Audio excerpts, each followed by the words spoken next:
the hidden treasure of India.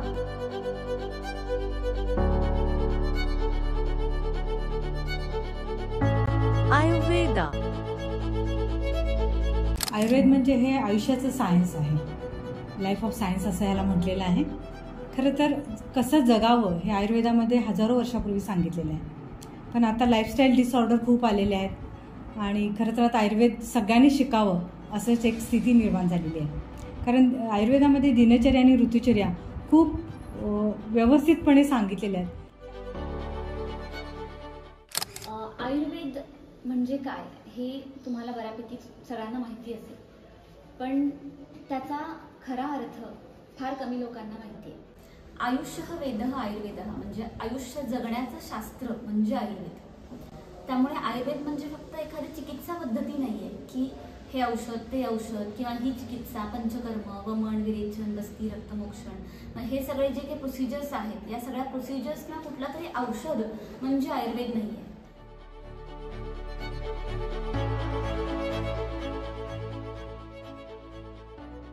आत्ताच्या युगामध्ये आता आपल्याला कोविडच्या वेव्हमध्ये तुम्हाला सगळ्यांना किंवा आपल्या सगळ्यांनाच एक आयुर्वेदाचे उपयोग समजले. पण सगळ्यात महत्त्वाची गोष्ट म्हणजे एक चॅलेंज आपल्यासमोर उभं राहिलं आहे, ते म्हणजे ह्या नवीन जे आजार निर्माण होत आहेत ते वेगाने वेगवेगळ्या पद्धतीने वेगवेगळ्या स्वरूपात आपल्यासमोर येत आहेत. आता कोविड येऊन गेला, त्याच्यापूर्वी स्वाईन फ्लू येऊन गेला, मध्ये इबोला येऊन गेला, वेगवेगळ्या स्वरूपाचं येत आहे. आणि हा आजार आल्यानंतर आपण सध्या प्रयत्न करतोय की त्याच्याविषयी औषध शोधावं. आपण म्हणतो सर्जरी आता मॉडर्न मेडिसिन आहे किंवा मॉडर्न शास्त्र आहे. सर्जरी करण्यासाठी तुम्हाला MBBS झाल्यानंतर MS करायला पाहिजे, पुढे अजून काहीतरी त्याच्यामध्ये करायला पाहिजे.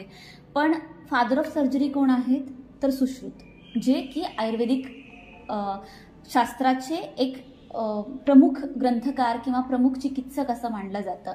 तर तुम्ही गुगलवरती सर्च करून पाहिलात तर father of surgery is Sushrut.